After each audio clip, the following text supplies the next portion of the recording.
Welcome to the deep dive. You know how sometimes you just assume the technology around you? Well, that it's always been there. Right. You just take it for granted. Exactly. Today, we're going to pull back the curtain on something truly revolutionary that you probably use every single day. The blue LED. Ah, yes. The humble blue LED. Not so humble in its creation story, though. Definitely not. Yeah. It wasn't some overnight invention. It was this decades-long scientific quest full of, unexpected twists and, frankly, ingenious solutions. Yeah, it really was. So our mission in this deep dive is to understand just how incredibly difficult it was to create these blue LEDs, why that specific color was so essential, and the brilliant innovations that finally made it happen. That's right. Think about the crisp, energy-efficient white light maybe on your phone screen right now, or the vibrant colors on your television. None of that would be possible without the seemingly simple blue LED. And its journey, as we'll explore from just an idea to everyday tech, was anything but straightforward. Okay, let's unpack this. Red and green LEDs. They were developed way back in the 1960s, right? That's correct, yeah. The 60s. So what was it about blue light that turned out to be such a persistent puzzle for scientists? It took them decades longer. Well, the fundamental challenge really lay in the physics of how light is emitted at the semiconductor level. Okay. Different colors of light correspond to different energy levels of photons. Blue light, it has a shorter wavelength, so it carries more energy than red or green light. More energy needed, okay. Precisely. In a semiconductor, light gets emitted when electrons and holes, which are essentially just the absence of electrons, recombine across something called the band gap. The band gap, right. And the size of this band gap, that determines the energy and therefore the color of the light that's emitted. So red and green needed smaller band gaps. Exactly. Red and green LEDs use materials like gallium arsenide or indium phosphide. These have relatively small band gaps, but to generate blue light, you needed a semiconductor with a much wider band gap, something around 3.4 electron volts. Electron volts. Like a measure of the kick needed. You could think of it that way, yeah. A measure of the strength needed to kick an electron up to a higher energy level so it can then fall back down and release that blue light. Blue light just needs a stronger kick. So it's like trying to find the right key for a very specific high-energy lock. And the materials they had were all the wrong size. Yep. Or the wrong strength. That's a great analogy, yes. Researchers pretty quickly identified gallium nitride, or GaN, as a promising material. It had that necessary wide band gap. Okay, so they found the candidate material. Problem solved. Oh, not even close. Actually working with GaN and getting it to emit blue light efficiently, well, that presented a whole host of technical nightmares. A real GaN gauntlet, you could say. Huh? Nice one. Yes, definitely a gauntlet. What kind of hurdles are we talking about? What made it so difficult? There were several really significant ones. First, just the challenge of growing high-quality GaN crystals. This stuff needed incredibly high growth temperatures. How high? We're talking 900 to 1200 degrees Celsius. Way hotter than the maybe 600 degrees or so needed for the earlier red and green LEDs. Wow. That's a huge difference. It is. And the existing manufacturing equipment, the reactors they used, they just weren't really up to the task. It often resulted in flawed, pretty much unusable crystals. Imagine trying to bake something at like twice the temperature your oven can even handle. That sounds like a fundamental roadblock right there. It absolutely was a major barrier. And then on top of that, what else made working with GaN so tricky was, well, another huge issue was what's known as p-type doping. P-type doping. Okay, what's that? Right. So to make an LED work, you need both N-type and p-type semiconductor materials. They meet at what's called a p-N junction. And that junction is where the light happens. That's where the magic of light emission happens, yeah. Okay. But achieving stable and efficient p-type conductivity in GaN, it proved incredibly difficult. Why? What was the problem? Researchers were using magnesium, adding tiny amounts of it, it's called a dopant, to create those holes needed for the p-type behavior. Okay, so magnesium was supposed to create the holes. Yes, but hydrogen atoms, which were just kind of hanging around during the growth process, they would latch onto the magnesium. They essentially neutralize it, which prevented the formation of those crucial holes needed for the current to flow properly. So they had the right ingredient, the magnesium, but something else, the hydrogen, was coming along and basically spoiling the recipe. Exactly. Sabotaging it at the atomic level. No. And to add another layer of complexity, there was the problem of lattice mismatch. Lattice mismatch. Yeah, the crystal structure. GaN crystals were often grown on sapphire substrates. Sapphire was good in some ways, stable at high temps, transparent. Right. But its crystal structure didn't perfectly align with GaN's structure. Think of trying to stack Lego bricks on top of DuPilo blocks. They don't quite fit. I see. And that caused problems. Big problems. This mismatch created significant stress and defects, like tiny cracks or dislocations in the GaN material. Like cracks in a foundation. Precisely. And those defects hindered the efficient flow of electrons and holes, messed up the light emission, reduced performance, and sometimes even caused the material to physically crack. Wow. Okay, it sounds like a cascade of problems. High temperatures, this doping issue with hydrogen, the structures not matching, each one making things harder. It really was a multi-layered challenge. But why was all this effort so vital? I mean, red and green LEDs existed. What made blue so critical? Why the massive push? It was absolutely crucial for two primary reasons that impact basically everyone now. Okay, what are they? The first was the creation of full-color LED displays. Think about any digital screen you use, your phone, your TV, your computer monitor. Right, RGB, red, green, blue. Exactly, the RGB color model. Yeah. You mix red, green, and blue light in different proportions to create the entire spectrum of colors you see, including white. Blue wasn't just another color, it was the missing piece. The linchpin. The missing primary color. Yes. Without a reliable, efficient blue light source, full-color LED displays simply weren't possible.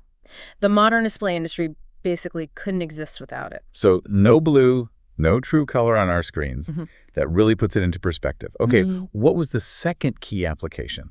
The second major need was for energy-efficient white LED lighting. This is where things get really clever. How so? You can take a blue LED and coat it with a yellow phosphor material. A phosphor, like in old fluorescent tubes. Sort of, but used differently here. When the blue light from the LED hits this phosphor coating, some of it gets converted into yellow light. Okay. The blue light that doesn't get converted just passes through and it mixes with that newly created yellow light. And blue plus yellow. Our eyes perceive that mixture as white light. That's brilliant. So you don't need separate red, green, and blue LEDs to make white light bulbs. Not for most general lighting, no. This blue plus phosphor method turned out to be far more energy efficient and longer lasting than the old incandescent bulbs, and much better than fluorescent lights, which contain mercury. That's incredible. So this tiny blue light source was the key to revolutionizing both how we display information and how we light our world. Fundamentally, yes. Let's circle back quickly to those semiconductor difficulties. You mentioned GaN's band gap was ideal, but the crystal quality suffered because of that lattice mismatch with sapphire. That's right. Those differing crystal structures, they led to a really high density of defects within the GaN material. And the defects acted like roadblocks. Exactly. Right. Roadblocks for electrons and holes. It reduced the efficiency of light emission, fewer electrons and holes successfully recombined to make light. And it could also shorten the lifespan of the LED.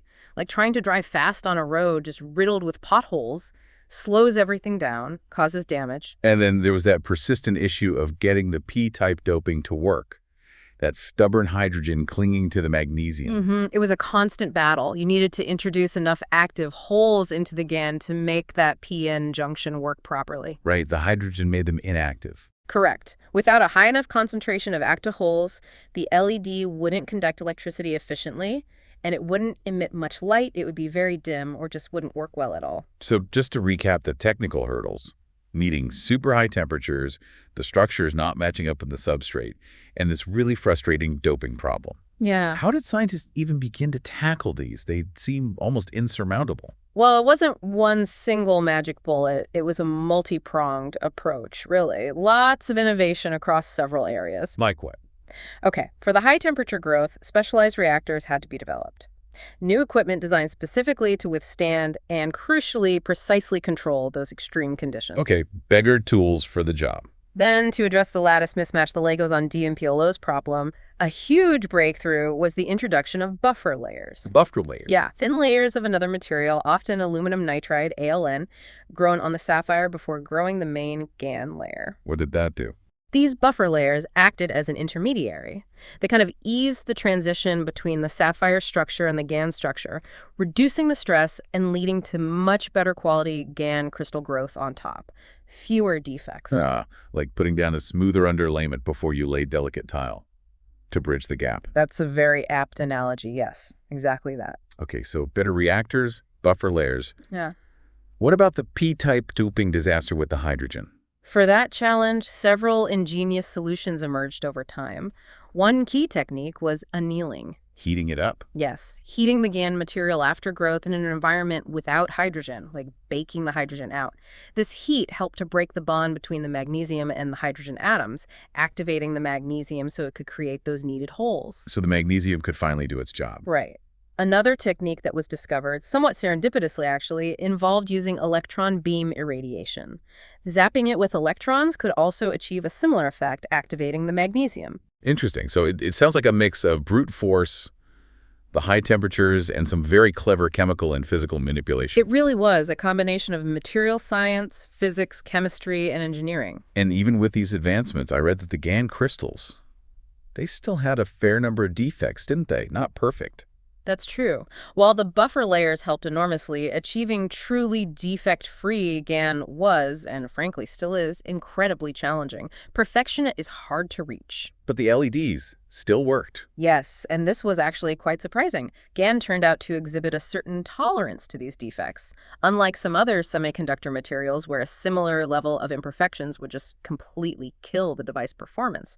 GaN-based LEDs could still function pretty well, even with relatively high defect densities. Maybe not perfectly efficient, but they worked, and worked well enough. That's fascinating. It's like the material itself had a kind of built-in resilience. A lucky break, maybe. Perhaps a bit fortunate, yes. It certainly helped make commercialization feasible sooner than it might have been otherwise.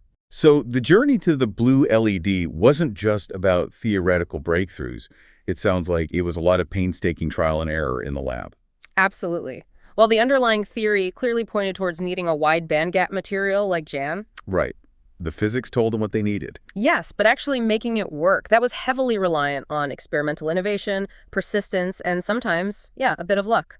You mentioned the electron beam thing was serendipitous. Yes, the discovery by Isamu Akasaki and Hiroshi Amano that electron beams could enhance p-type doping, that was an observation during their experiments. Maybe not entirely expected, but they recognized its significance. And then others built on that. Right. But contrast that with, say, Shuji Nakamura's development of the two-step growth process using that low-temperature buffer layer we discussed. That was a much more deliberate, engineered solution specifically aimed at improving crystal quality. So a mix of accident and design. Exactly. It was this interplay between understanding the fundamental principles and just creatively tackling the very practical, hands-on problems that ultimately led to success.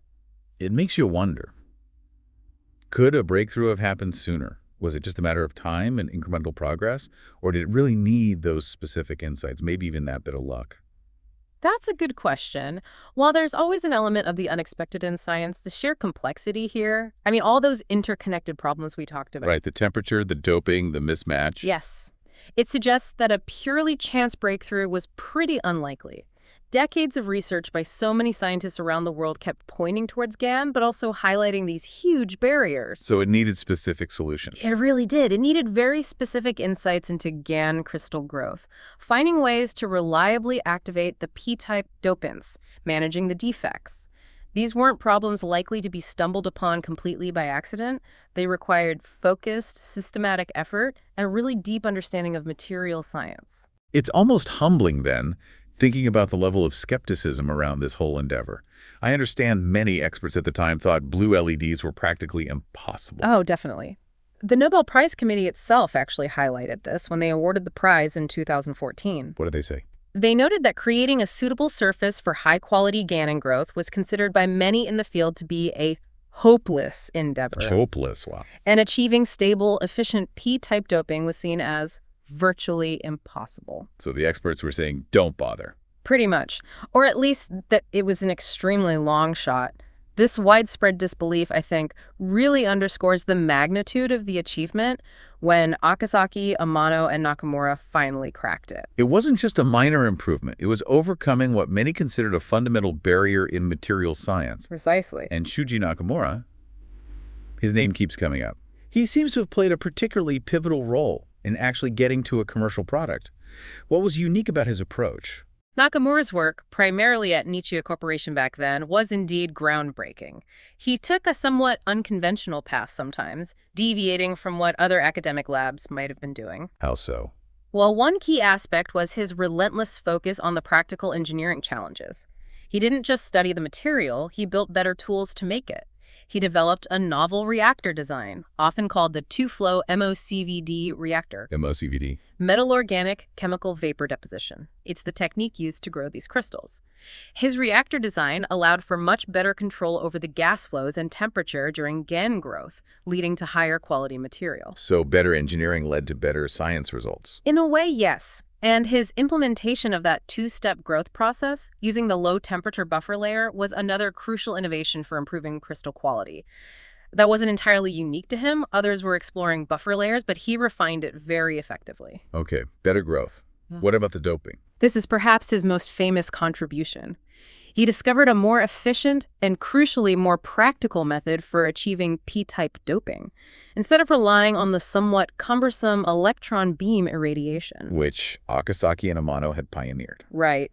Nakamura found that simply heating the GAN material to a specific temperature, around 600 to 700 degrees Celsius, in a nitrogen atmosphere after growth, could effectively drive out that problematic hydrogen from the magnesium acceptors. So a simpler heating step worked better, or at least more practically. Yes, it was more readily scalable for manufacturing.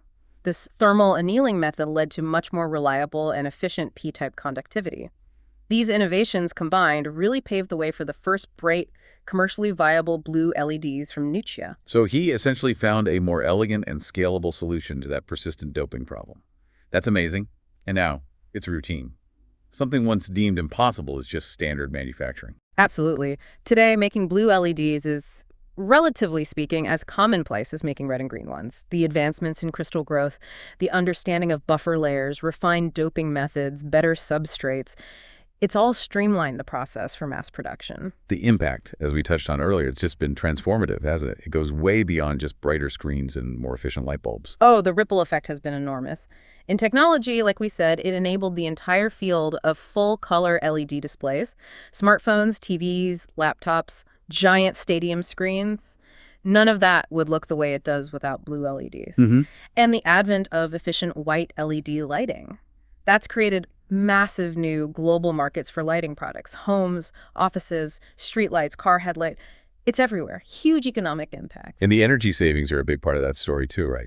From an environmental angle. Tremendously so. LEDs use, maybe 80% less energy than incandescent bulbs, and significantly less than fluorescents, too. That adds up globally. Hugely. It's led to a substantial reduction in electricity consumption worldwide. That means lower energy costs for consumers and businesses, and really importantly, a significant decrease in greenhouse gas emissions from power plants. Plus, they last so much longer. Exactly. Less waste from burned-out bulbs.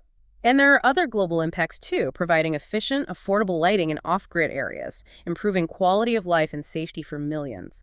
It's a truly impactful invention. It all kind of culminates in that Nobel Prize in Physics in 2014, awarded to Akasaki, Amano, and Nakamura. Yes, a very well-deserved recognition. It's fascinating how the Nobel Committee specifically recognized the invention of efficient blue light-emitting diodes, which has enabled bright and energy-saving white light sources. They highlighted the white light aspect. They did, because that white light application has arguably had the broadest benefit to humankind. They explicitly mention how the invention overcame that 3-decade-long challenge and revolutionized lighting technology. And Nakamura's reaction at the time, I read, It's unbelievable. Yeah. Which, given the decades of struggle and skepticism, probably felt about right. Absolutely. It captured the profound nature of the achievement, considering that long, difficult journey. And the Nobel Committee themselves, just to quote them again, stated, "Despite considerable efforts both in the scientific community and in industry, the blue LED had remained a challenge for 3 decades." It really drives home the scale of the problem they solved. It does. It emphasizes that this wasn't just incremental improvement. It was a fundamental breakthrough against long odds. Nakamura's own feeling of disbelief just echoes that sentiment. An invention that many doubted was even possible now underpins so much of our modern world. So as we wrap up this deep dive, we've seen how creating simple blue light involved overcoming these immense scientific and engineering obstacles. Saga. Yeah. The critical need for this color for our displays, for efficient lighting, and fueled decades of research, finally culminating in these ingenious solutions that have, well, completely revolutionized technology in our daily lives. Absolutely. From the deep physics of semiconductor band gaps to the very practical nitty-gritty challenges of growing crystals and doping them correctly, the story of the blue LED is just a fantastic testament to human ingenuity, persistence, and maybe a bit of that resilience we talked about. It really makes you think, doesn't it? Yeah. How many aspects of modern life, from the screen you might be looking at right now to the lights overhead, are fundamentally enabled by this thing that once seemed impossible? Hmm. And it makes you wonder, what other impossible challenges are scientists to engineers tackling today that might have a similarly profound impact on our future? What's the next blue LED? That is definitely something to ponder. Well, thanks for joining us on this deep dive into the blue LED revolution.